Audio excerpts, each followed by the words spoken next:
అంటే మీలాంటి వాళ్ళ వల్లనే ఇప్పుడు సీతక్కని కూడా పక్కన పెట్టినట్టున్నాడు సార్ రేవంత్ రెడ్డి. ఎందుకంటే నక్సలైట్ కదా, ఆమె నక్సలైట్, అందులో సీఎం క్యాండిడేట్ క్యాండిడేట్ చెప్పడం, సీఎం క్యాండిడేట్. ఇంట్లో మీరు ప్రొజెక్ట్ చేయడం వల్ల ఇంతకుముందు ఆమె ఆయన కోసం పెద్ద 400 కార్ల ర్యాలీ తీసుండే మల్కాజ్గిరికి పాపం సీతక్క. ఇప్పుడు ఆమె దూరం అయిందని అంటున్నారు. ముఖ్యమంత్రి అభ్యర్థి నువ్వు నిజాయితీ పనులు ఉండాలంటున్నా నేను.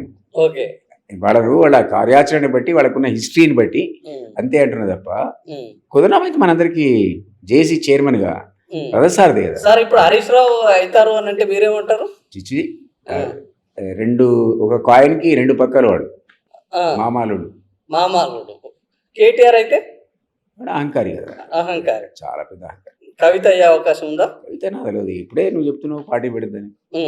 అజెండా సామాజిక అజెండా అనేది మనకి ఏం తెలుసు? ప్రజలు ఆదరిస్తే ఎవరైనా కావచ్చు. ప్రజలు ఆదరిస్తే ఎవరైనా కావచ్చు. నువ్వు పనిష్మెంట్ ఇచ్చేంత వరకు వాళ్ళు జైలుకు పోయినా కూడా అనలేవనన్నా, ఇంక్లూడింగ్ రేవంత్ రెడ్డి అన్న.